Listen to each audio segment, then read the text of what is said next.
Hey guys, Miss Middleton here. Today we're going to talk about classifying quadrilaterals. At the end of this video you should be able to classify quadrilaterals, and you should also be able to use the characteristics of special quadrilaterals to find missing side lengths and angle measures. Alright, so we're going to go through some definitions, and as usual guys, when we do these video notes with these definitions or theorems, we can write them down, but you have to make sure you give a little bit of extra attention just to put them to memory. A working memory. Alright, so quadrilateral is a four-sided polygon. Talking about classifying them, probably should know what quadrilaterals are. There are many types of quadrilaterals with defining characteristics. Okay, so let's start with parallelograms. Okay, a parallelogram is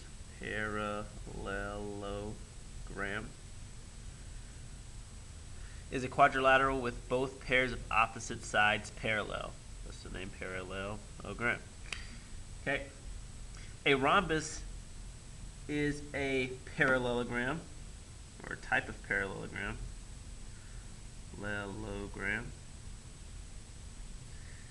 With four congruent sides. Okay, so if we have a parallelogram and are given the markings that all of our sides are congruent, then we know it's a rhombus. A rectangle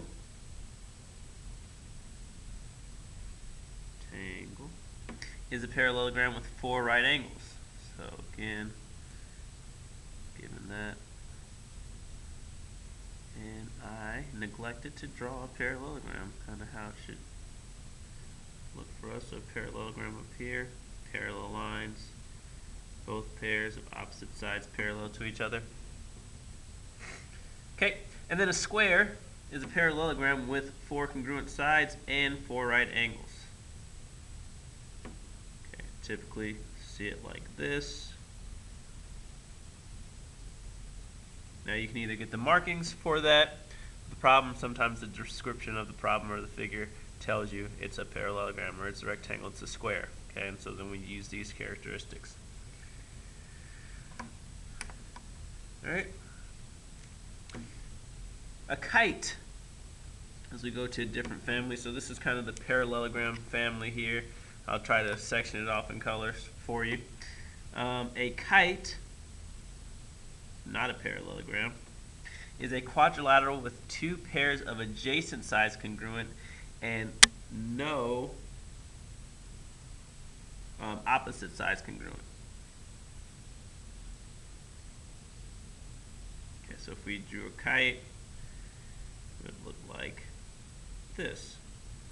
And these two sides are congruent and these two sides are congruent, but notice that the opposite sides are not congruent to each other, as we had with parallelograms, where we had opposite sides congruent to each other.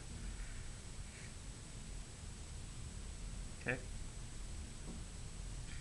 And then we have trapezoids. A trapezoid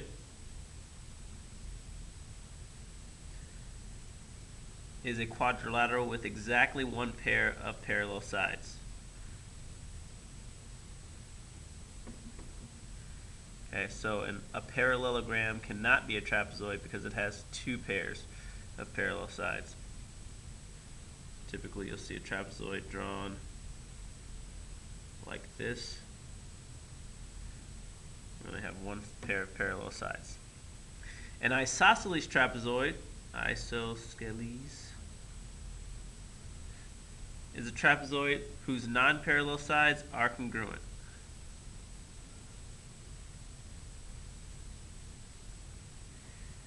Alright, and so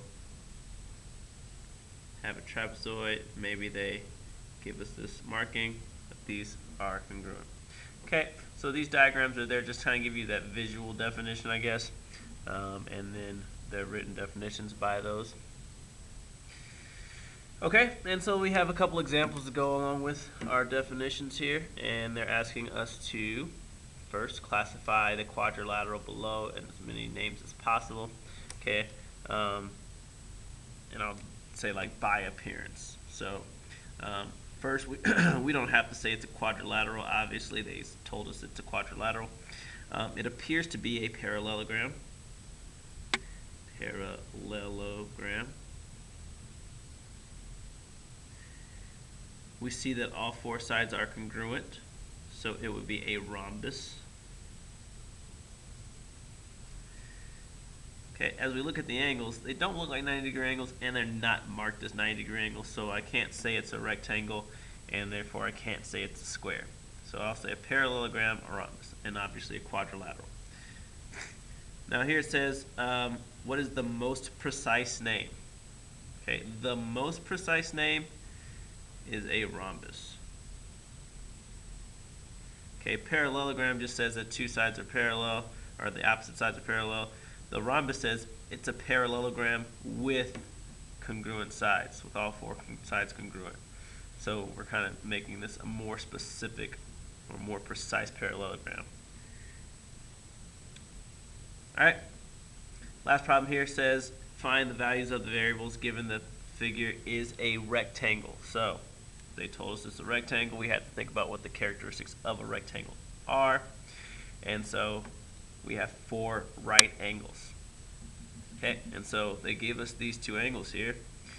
And so I can say, okay, this one has 1 variable, this has 2. I'm going to have to start by solving for that value. 3y plus 12 will equal 90, because a right angle means 90 degrees.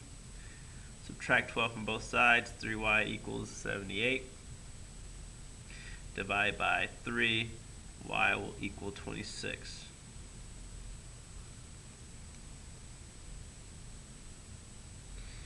Okay, so we have y is 26. With that information, I can plug it into this equation.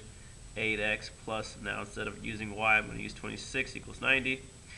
So 8x will equal 64, and so x equals 8, as we divide by 8 on both sides. Alright, so there we have it. Some definitions, visual and I guess literal, as it's words. And then how to use those to find or to classify quadrilaterals and to find missing values. See ya.